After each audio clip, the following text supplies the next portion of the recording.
भैरवी वजे मी कोणाच्या धमक्यांना अशी घाबरत नसते।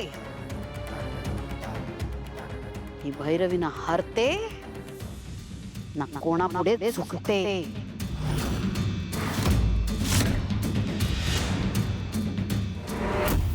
तू इथे काय करतेस भैरवी? तुझी हिम्मत कशी झाली परत इथे यायची? आणि का त्रास देतेस तू आम्हा सगळ्यांना? काय काय मिळणार आहे तुला? माझा गेलेला मान,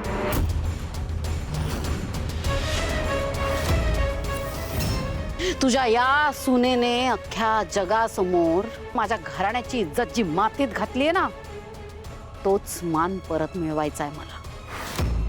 तुमचा मान तुम्हीच घालवलाय।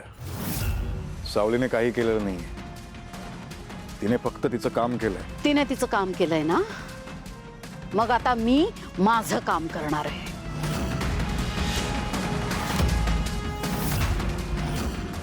या सावलीला नाही अख्ख्या जगासमोर अद्दल घडवली ना, तर नाव नाही सांगणार।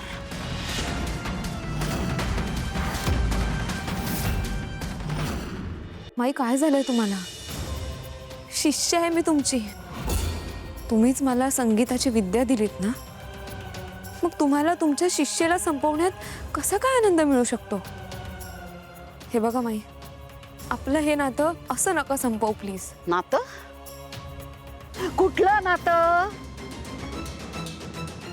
ते नातं तर तू त्याच दिवशी संपवलंस सावली, ज्या दिवशी तू माझ्या विरुद्ध उभी राहिलीस। ठीक आहे, पण आता तुझ्याही हातून एक खूप मोठी चूक झाली आहे सावली।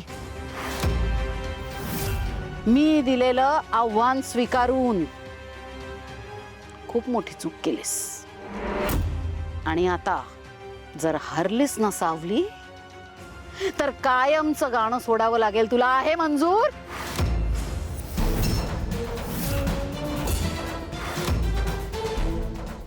आणि सावली जिंकली तर ही भैरवी वझे सावली देईल ती शिक्षा भोगायला तयार आहे।